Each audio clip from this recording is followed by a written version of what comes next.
welcome Johanna Derlega, Senior Vice President, National Journal.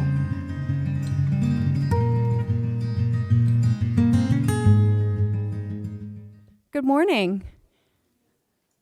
Thank you all so much for joining us to our National Journal conversation with the chairman of the House Energy and Commerce Committee. This event is made possible with the generous support of PG&E. We'd like to remind you to silence your cell phones, but please don't put them away. We would love for you to engage on social media, and you can use the hashtag NJConversation. If you have a question during the event, we have two ways to do that. One is the standing podiums around the room. The other is that you can tweet your question at hashtag AskNJ. And if you haven't already, we would love for you to download the brand new National Journal Live app. It includes the event schedule, information about our speakers this morning, underwriter, and your fellow attendees. It also includes a short event survey. We like to continually improve our events, so if you wouldn't mind filling that out for us, we'd greatly appreciate it. This morning's conversation is with Chairman Fred Upton. It's the fourth in our series, the Conversation with the Chair series.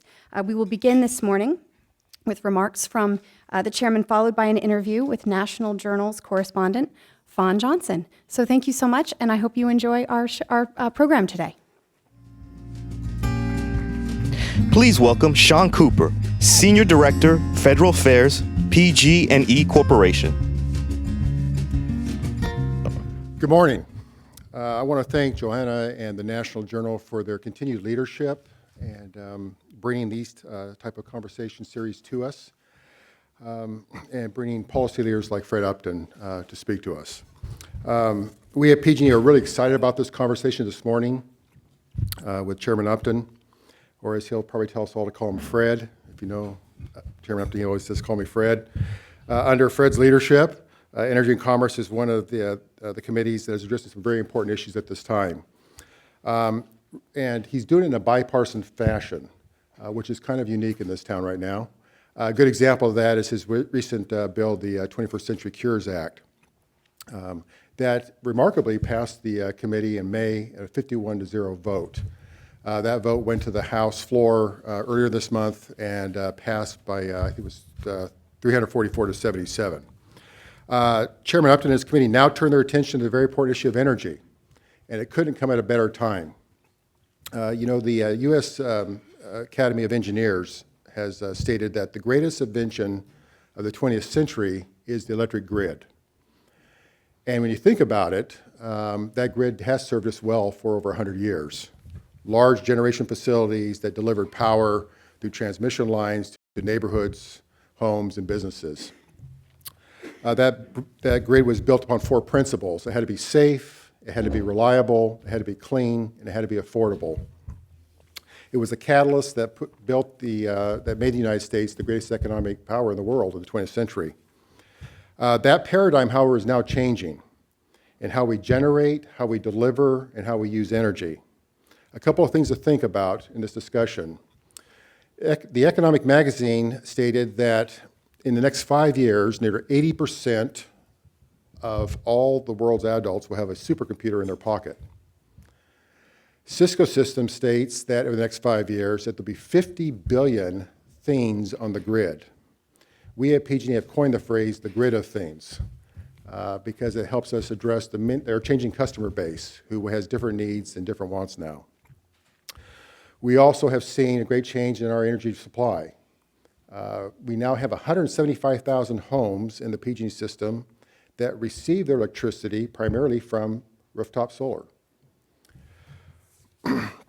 And as Chairman Upton and his committee now take on the task of addressing how we generate, how we deliver, and how we use energy in the 21st century, we believe that with all these changes, the core principles will stay the same. We know that whoever generates it, whoever delivers it, it's going to have to be safe. It's going to have to be reliable and sustainable. It's going to have to be clean and likely carbon-free. And equally important, it's going to have to be affordable. So, we at PG&E hope you enjoyed this discussion with Chairman Upton. Thank you.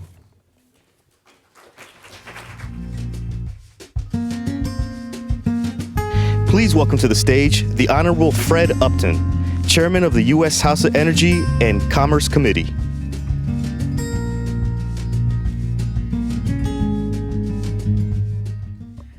Good morning. I recognize some of you, but now I'm looking at these lights, and so I can't see anything but the front row. So I was going to sit up in the chair, and they said, no, we want you to speak from the podium. So here I is.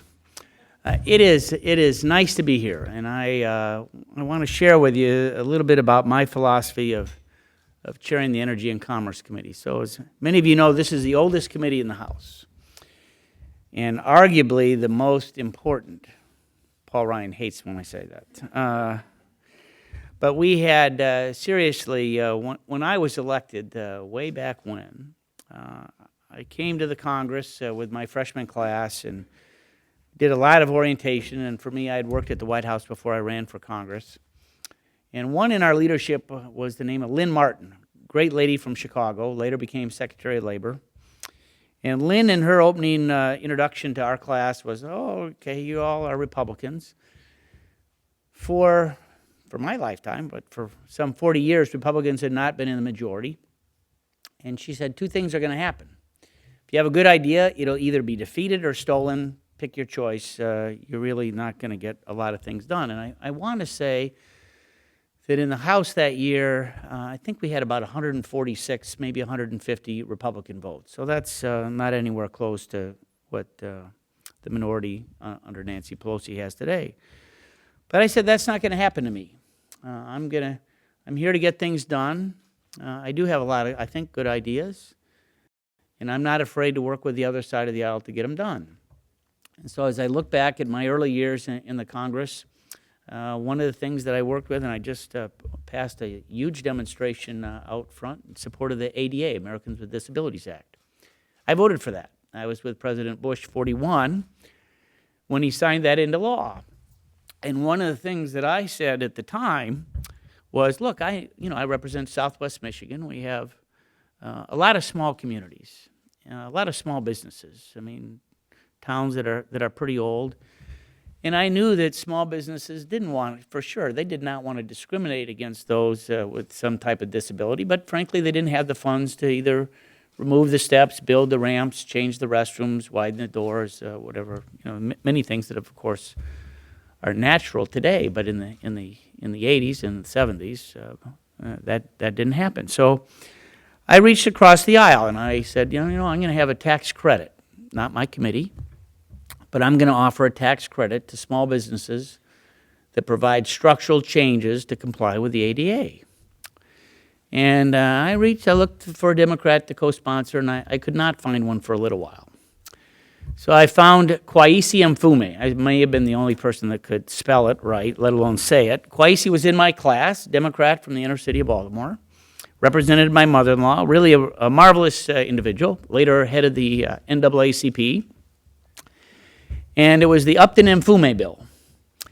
And I can remember Dan Rostenkowski coming up to me and grabbing me and said, hey, Upton, he had this real gruff voice from Chicago.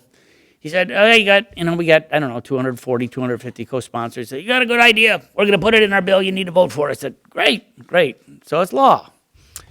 And I remember Kweisi coming back to me not too many months later. By the way, that bill, so it did become law. It was hailed, I think that Congress is the most significant piece of legislation impacting small businesses impacted by the Congress. But I remember Kweisi coming up to me and with a big smile, also grabbing my lapel, and saying, Upton, what have you done to my reputation? I was a 0 with the chamber. I was a 0 with NFIB. And now I'm like a star. I don't know if I can get reelected based on what happened. But the bottom line is we got it done. And it was a great thing. It was bipartisan. Again, President Bush signed it into law. And I look at my leadership now as chairman of the Energy and Commerce Committee is really the same thing. I want to get things done. So there's virtually not a bill, I can find one, but there's virtually not a bill that we have worked on that has not been bipartisan. And the proof's in the pudding. In the last Congress, we had more bills passed on the House floor than any other, 91. 90 of them had Democrat support. 40 of them were signed into law by President Obama. And of the remaining 51, 2/3 of those passed the House with better than a 2/3 vote. some of them unanimously.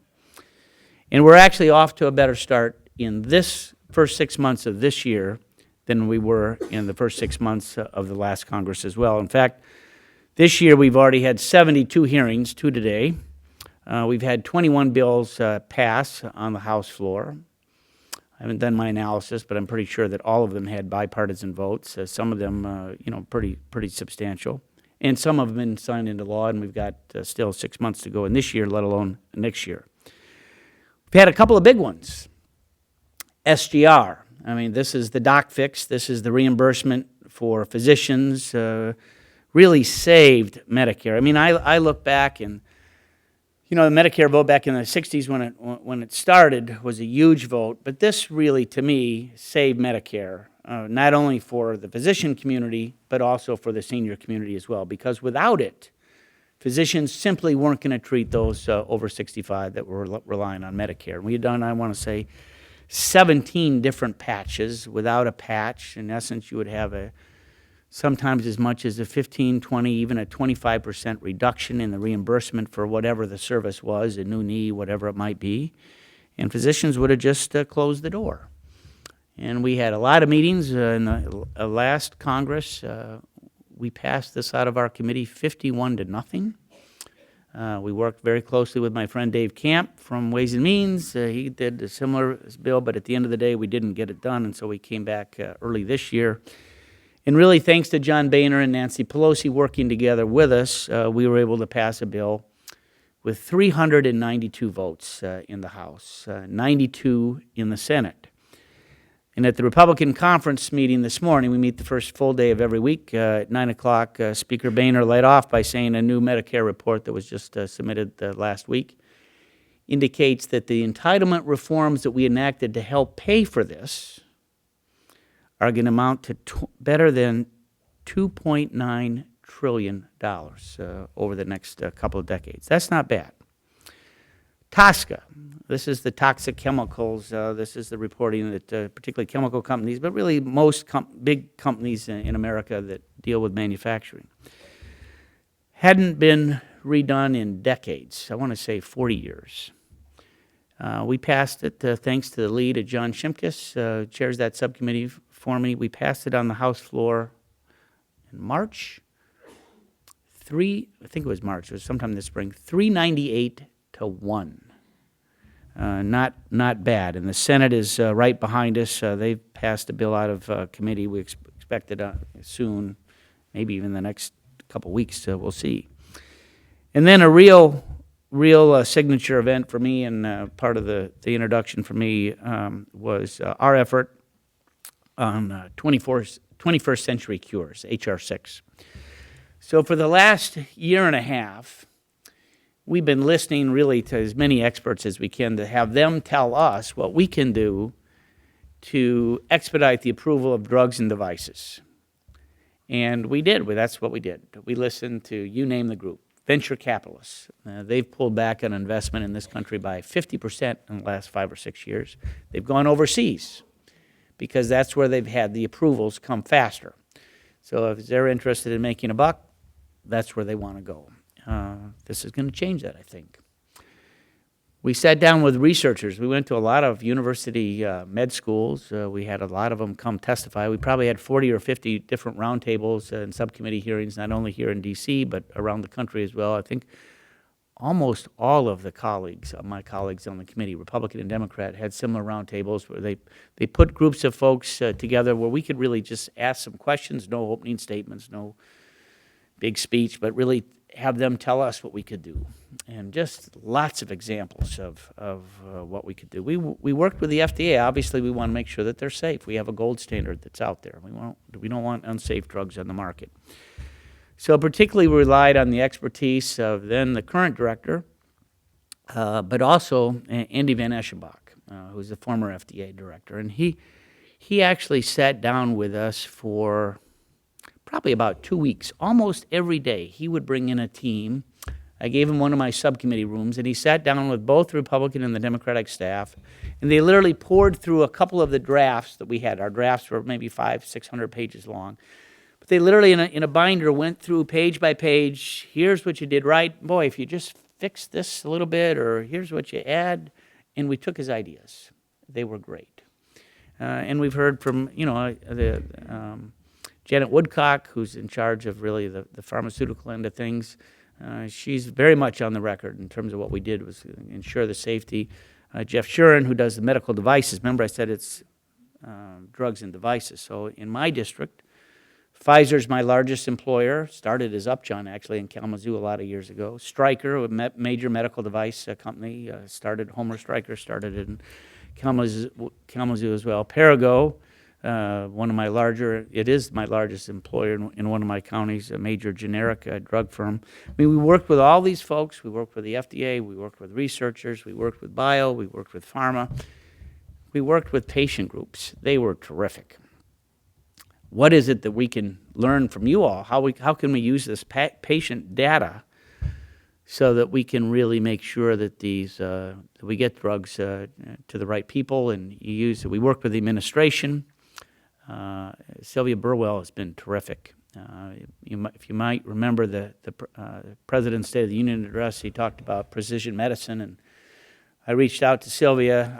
She's a former O&B director. That's where I had been when I had worked under President Reagan, and so there's always this relationship that's a positive one between Republican and Democratic folks who work in a department. She was great. We asked for her technical assistance on precision medicine, using the genome model. How can we put these facts into place? And we took it lock, stock, and barrel.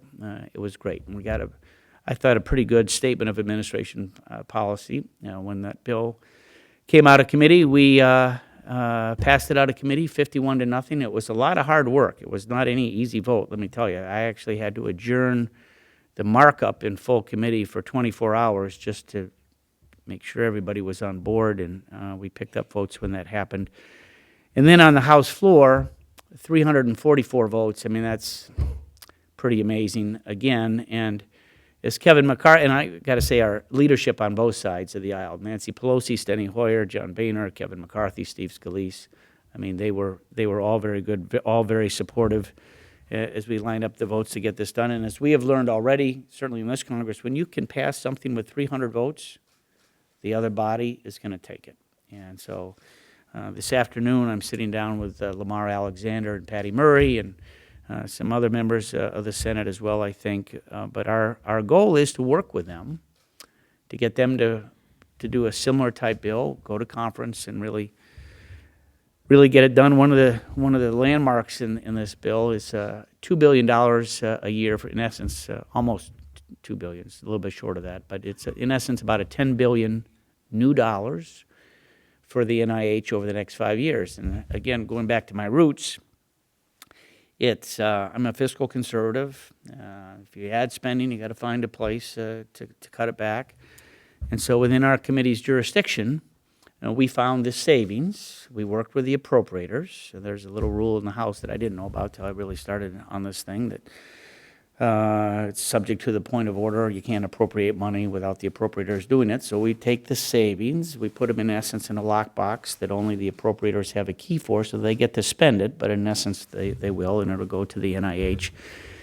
And Dr. Francis Collins, who heads the NIH, he was a real leader on helping us get this thing done as well. But he's very excited about what it means, and just think about it. So I was born in the 50s. My uncle has polio, or had polio as a young man. He's still alive. That I was with Dr. Salk when he came to Jonas Salk, the Salk polio vaccine. So we celebrated the 50th anniversary of his lab at University of Michigan a number of years ago. But think of the savings that we did with finding out, figuring out that vaccine. I spoke to the Alzheimer's Association here in Washington last week. We know that if we can find the cure, hold off Alzheimer's, we'll save at least $1 trillion by the year 2040, 2050. That'll be Medicare costs. So it's our sense that working with the brain, working with, whether MS, Parkinson's, Alzheimer's, we find a cure for this, that $2 billion will be, just huge in terms of what we allocate towards research. So was a great thing. It's not done until it's over. You got to cross the finish line, and that's why we're working very hard with the Senate. Just quickly, because I'm going beyond my time, a couple of big issues that we are intending still to work on, again, and I think at a pretty strong bipartisan basis. One, we've started the process on a major energy bill, again, sitting down with Lisa Murkowski, my counterpart in the Senate. We're very good friends. They're marking up a bill almost as we speak now. We've done subcommittee. We're going to do full committee when we come back. We're going to be adding more meat to the bones, as I like to say, when we come back in September in full committee markup. I care a lot about infrastructure. It was my bill with John Dingell a number of years ago on pipeline safety. And so whether it's protection of the grid, whether it's making sure that our oil and gas pipelines are safe, not only new ones, but old ones, we're going to be working on that, and I think we're going to have a pretty strong bipartisan bill. Frank Pallone, my ranking member, he'd be chairman if the Democrats were in charge. We have a very good relationship, and we're clearly working together on this issue and get it done. Mental health, a lot of stories on that. Dr. Murphy, Tim Murphy, my subcommittee chairman, he's a child psychiatrist. He knows a lot about mental health, probably more than just about anybody. He has been, again, holding hearings for the last couple of years, actually. And we are, again, working together. We're going to work through this August break, by the way. For those of you Washington insiders in the House, we're going to adjourn tomorrow and not come back till after Labor Day. We're going to pass a 3-month highway bill and give it to the Senate, so we're going to be done. But the staff is going to work very hard on this mental health issue, and I think that we are going to be in a good place when we come back after Labor Day to begin working and getting a bill through the process. Auto safety, dear to my heart, being from Michigan. We had this large recall this week by Chrysler. There's legislation moving in the Senate. We've had some hearings, and we're going to be working on an auto safety bill again that I think that'll be bipartisan. And last thing, just telco, because that's part of our portfolio. You know, when you think about energy and commerce, what don't we have? I can say, but but we have energy, environment, healthcare, telecommunications, commerce, manufacturing, trade, oversight, and investigations. So telecommunications is part of that. Our intention, if I'd been here a year and a half ago, I would have said, well, on telco, we're going to update the Communications Act. Hasn't happened since '96, 20 years. But we had a setback on the net neutrality decision by the FCC and the White House, and that until the courts resolve that, which won't be until next spring, it really, it's just part and parcel of what has to go. So that's not on the front burner like it was a year ago. But that doesn't say that we haven't done some of the issues. In fact, there's a hearing today on FCC reforms. We passed a .com bill already on the House floor. It's one of the bills that we passed. And so we'll see where things take us. But I'm delighted to take what questions you might have. I'm getting see, you're out of the light. I don't see that. So I've got to take my seat. All right, I'll take my seat.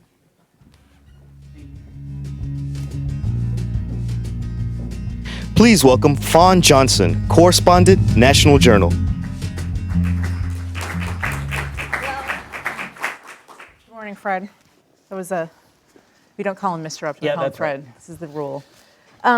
So you ran through the ridiculous amount of issues. So you don't have any time for questions that your committee has done. We will actually be taking some questions from the audience later, but I have some specific ones for you that we can get a little more in detail with. And because the Senate is working on their energy bill as we speak, there's a couple. They have some provisions. Lisa Murkowski, the chairman of the Environment Public Works Committee, has some provisions in her package of bills that she's marking up that right now aren't in the Energy and Commerce package. I'm going to mention two because they're two that can push Republicans and Democrats in different ways. The first one is her bill has a permanent extension of the Land and Water Conservation Fund.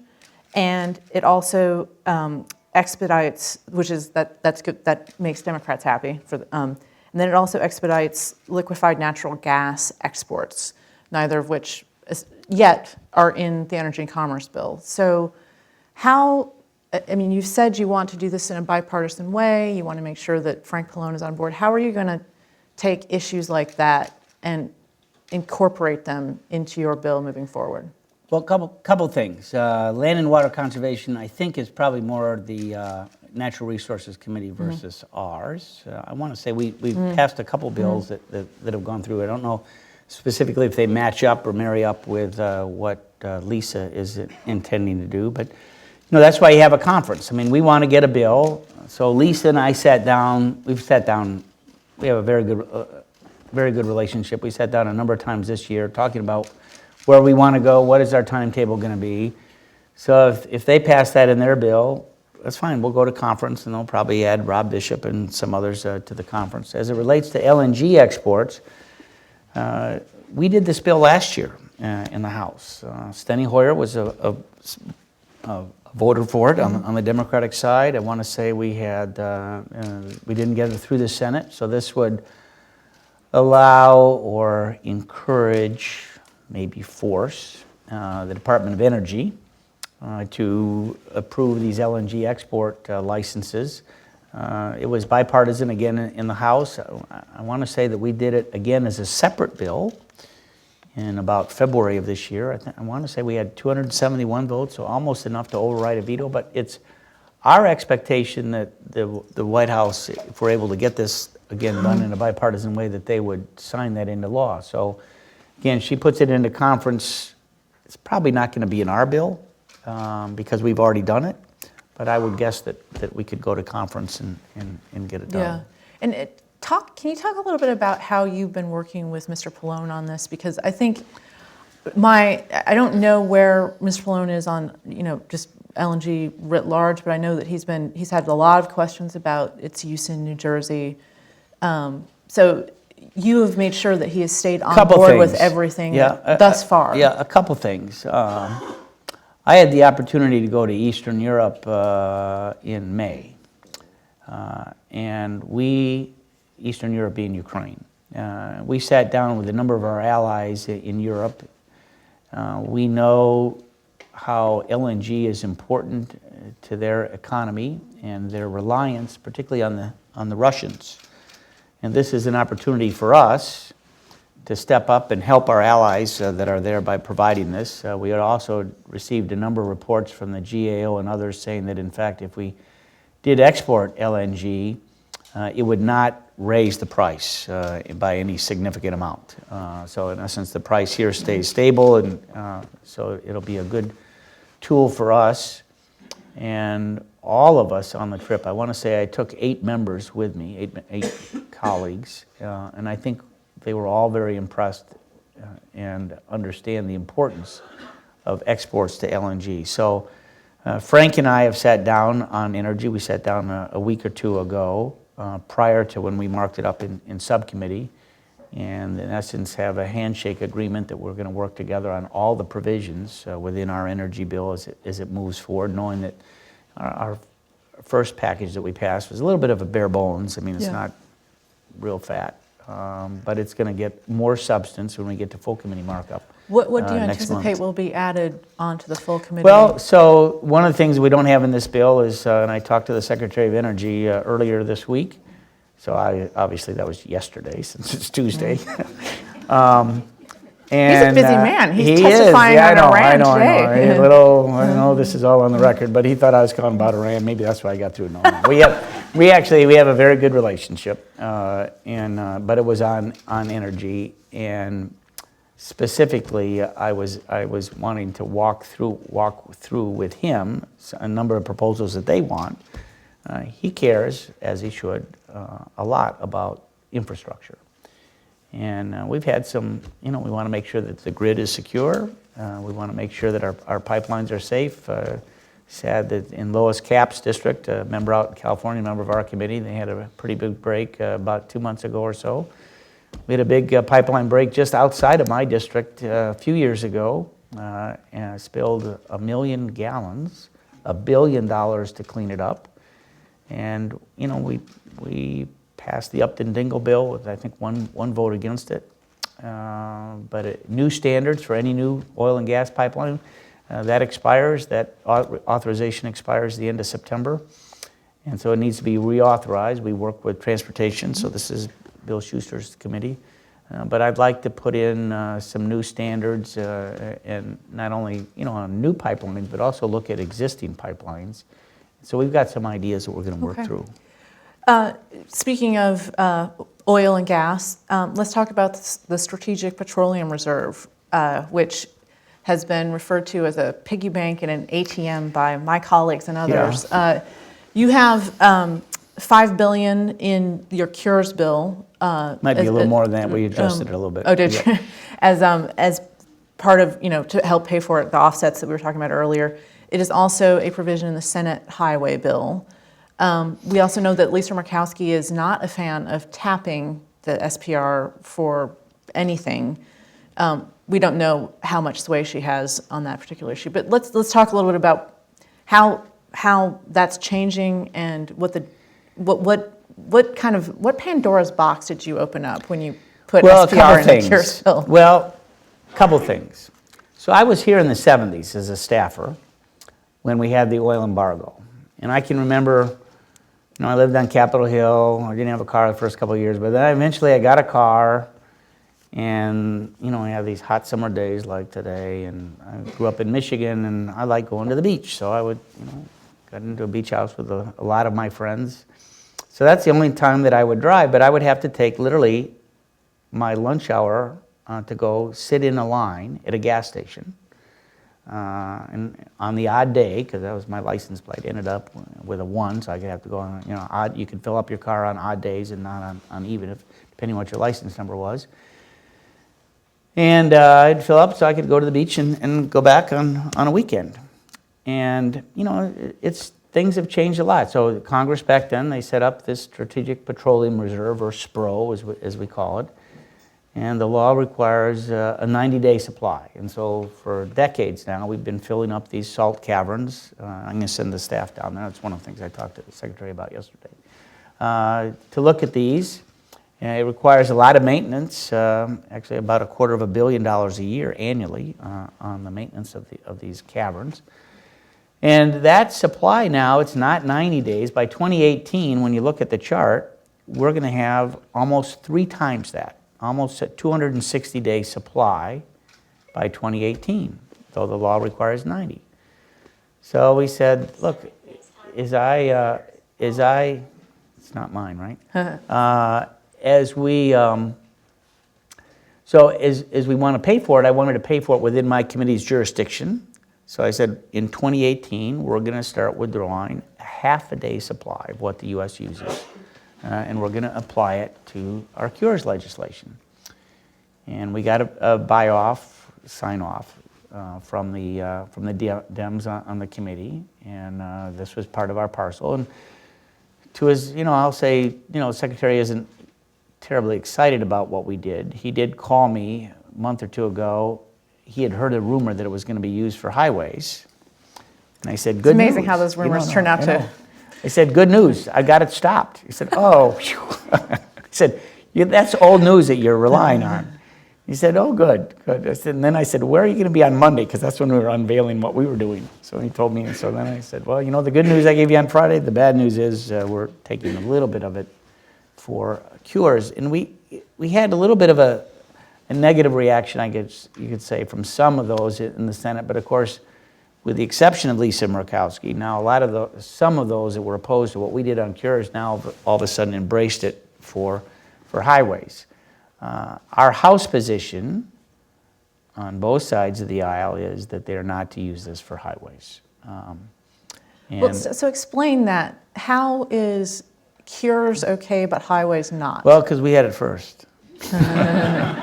But it's also within our jurisdiction, whereas, but it's, but the Senate bill, we're likely to do tomorrow a 3-month extension. And then we're home, and I'm going back to Michigan. The Senate is not supposed to finish their bill until Thursday, so they're going to be left with a decision because we're not coming back. So their work is for naught. And let's talk a little bit about. I realize you're not on either the Ways and Means Committee. You don't do tax writing, or you don't do infrastructure on highways. But this is kind of encompassing everybody at this point. So if you do a 3-month extension, what happens then? They're using the same pay-fors that we did. So last week we passed a 5-month extension. And they're going to use, in essence, the same pay for us for that without SPRO. SPRO wasn't part of the House. So here's a question. We all know for political reasons that the gas tax is off the table, raising the gas tax to help pay for a highway bill. But this is becoming ridiculous. This back and forth with, do we use SPR? Do we use some weird IRS tweaks that Paul Ryan has? How do you feel about it? Well, so my expectation is that the Senate will end up, they won't take our 5-month bill. We're not going to take their 4-year bill. So that's why we're going to end up with a 3-month bill. So neither side, but I believe that before we get too long, maybe into October, September, October, in fact, you'll see the House work on a multi-year bill that'll be paid for without a gas tax, without SPRO as well.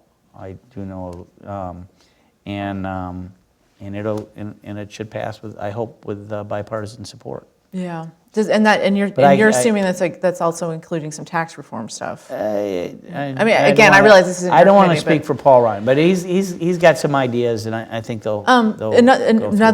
Again, this is. Sorry to pull you out of your committee on this, but the last week the Senate passed a set of extenders or the Finance Committee did. One of them is the wind production tax credit, which I believe you've been on a committee in the House to try. I'm not exactly sure. I know that there's some people who aren't as into that particular tax credit, but what do you think? Where is those kinds of things going? These tax credits for alternative energy. So I didn't realize that the Senate had done that. The Finance Committee did, yeah. So the Senate extenders, like the House, like all of them, they all expire at the end of the calendar year. So you can see that come December, when we don't really have we're likely to deal with a CR then, because again, the Senate hasn't passed any appropriation bills. We've done about half of them, so you can see that we'll do a CR in September. It'll take us into December. That's traditionally what's happened. You're gonna have the tax extenders. You're gonna have, your debt ceiling probably expires about then. So it's gonna be a pretty big package. All the planets are aligning themselves for a busy December. So a lot of discussions will be, that is one of the more controversial tax credits. And where are you on that? So for me, I am an all of the above guy. I want, I support renewables, but I also want them to be competing on somewhat of a level playing field. So it depends how it's worded. We're going to go to questions in about a minute. So if you have questions, we've got microphones on either side of the audience here, and I'm also taking questions on our Twitter with the hashtag AskNJ. So just as a housekeeping note. So back to your committee, if I can figure out how to make this work. We've got a lot going on in Congress. We've already talked about stuff that isn't even on your committee. Tell me how your energy bill is going to move in the middle of this, what it looks to be a pretty chaotic fall. Well, we did the subcommittee markup last week. We're going to be sitting down the rest of the month. The staff has got a number of different issues that they're going to be working out, not only with the Democratic staff, but also with the administration. And I feel pretty good that we'll be in a good place to go to full committee probably mid-September. We'll come back right after Labor Day. And our goal will be to have it on the House floor before the end of September. So the Senate ought to be somewhat close to that same time frame. And I think at the end of the day, we get a bill that we can all embrace with the administration. I mean, that's. Do you think? I don't want to. Are we looking at a signing by the end of the year? I don't know when. I'd like to think that that's possible. I mean, one of the things that I'm actively working against is what I call poison pills by one side or the other. So yes, of course, I support Keystone. We've had a number of votes on that, but I know that that's not going to fly. We'll not get the president to sign that as part of any deal. Wouldn't sign it, he vetoed it as a separate deal. That's not going to be part of this bill. We'll look at a number of different issues that is sort of the third rail by either side, and I think we can craft a fairly bipartisan thoughtful bill that is in fact going to move us forward. You're going to be the oasis in the middle of the storm for. Yeah, but it's going to be a good way. I mean, it's going to be. So looks like we're lining up over here. So we'll just start here. If you just want to identify yourself and then state your question I quickly. hope the microphone's on. I don't know. It should be on. Is it? Go ahead. Okay. There you go. Hi, I'm Judy Blanchard. I'm with Hill Stafford now. And a quick question. Thank you very much for mentioning the mental health legislation that's pending in the committee right now. I mean, we're seeing more of these mass shootings by folks, frankly, that have mental health issues. And the system is so dysfunctional, families can't really do anything. There's very little that can be done in the system as it's structured right now. Can you tell us a little bit more about the timing on the bill? Also, have you heard anything from the Senate, or is there any Senate interest? And also, what can we do to try to get this thing going? Well, you know, there's a lot of interest on this. Tim Murphy really, as I said, has done a good job. We've had a number of hearings that he's been able to lead as chairman of the Oversight Subcommittee. We've had a lot of different people that have weighed in. And so when we sat down last week, he likes the idea that the staffs are going to work together with the Democratic staff and Republican, and we're going to see an outline probably early September-ish, the end of, the next couple of weeks that I think we can all embrace. It may not be everything that he wants, and he's got a very comprehensive list. I sat with him at the Republican conference this morning. He's got a good 2-pager with lots of talking points. We can get that to you if you want. I know that Diana DeGette, who was my partner on Cures, and Frank Pallone care about this as well.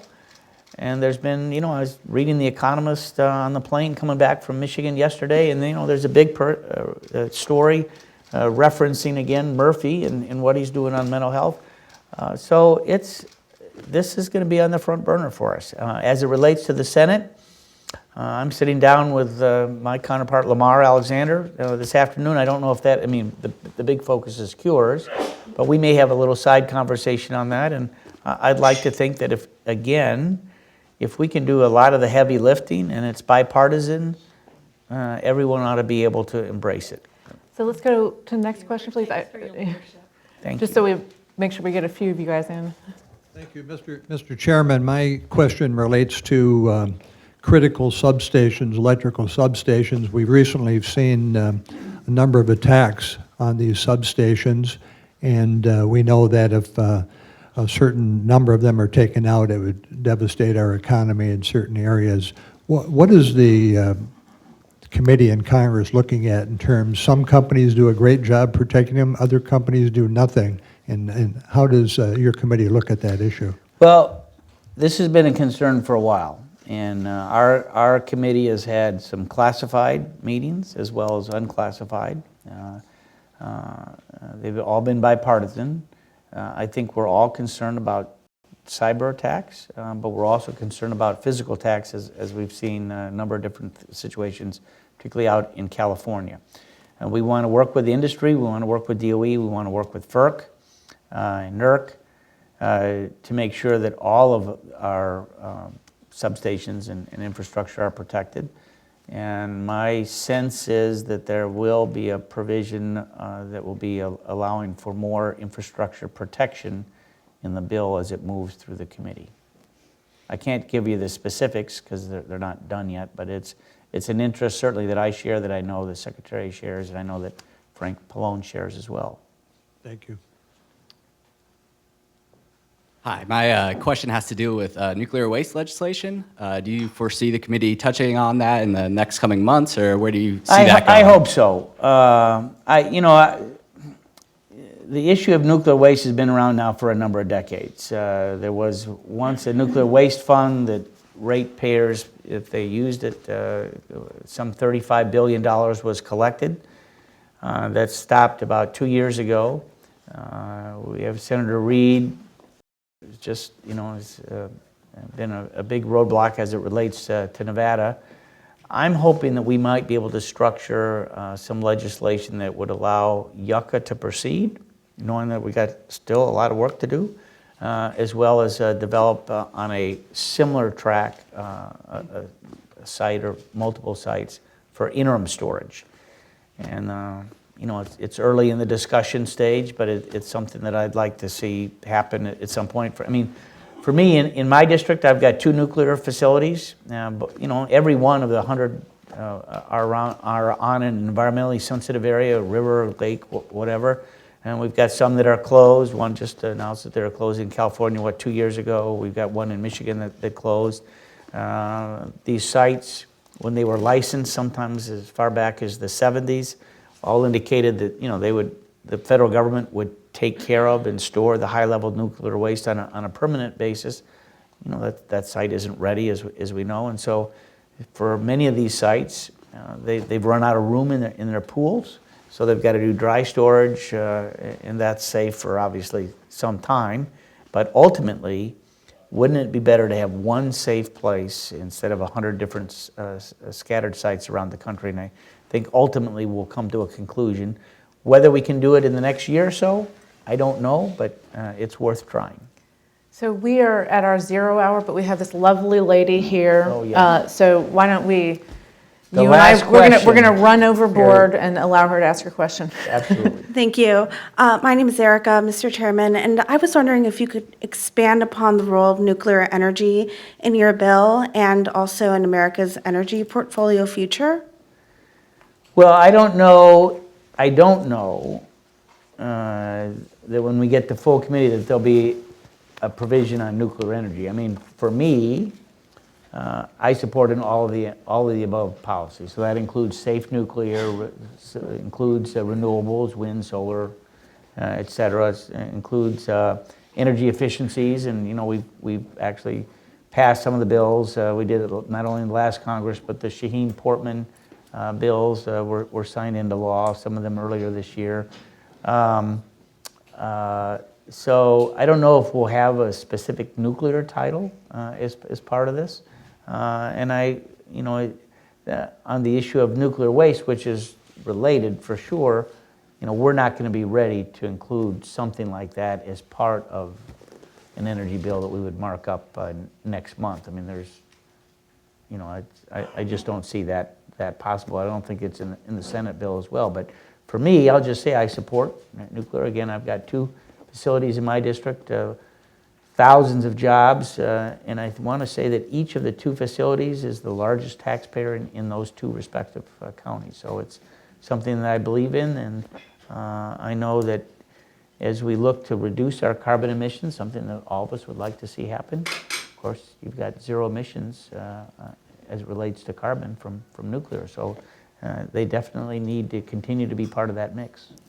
Well, thank you so much for your time, Mr. Chairman. Fred, As you can see, we stop can it. talk for hours. But I think you have a meeting on the Hill that you need to I go do. to. Actually, So I do. please join me in thanking him. Thank We had you. a great conversation. Nicely done. Please welcome back Johanna Derlega, Senior Vice President, National Journal. Thank you so much to Fawn and Chairman Upton. A very special thanks to PG&E, and I hope you have a wonderful rest of your day. Take care.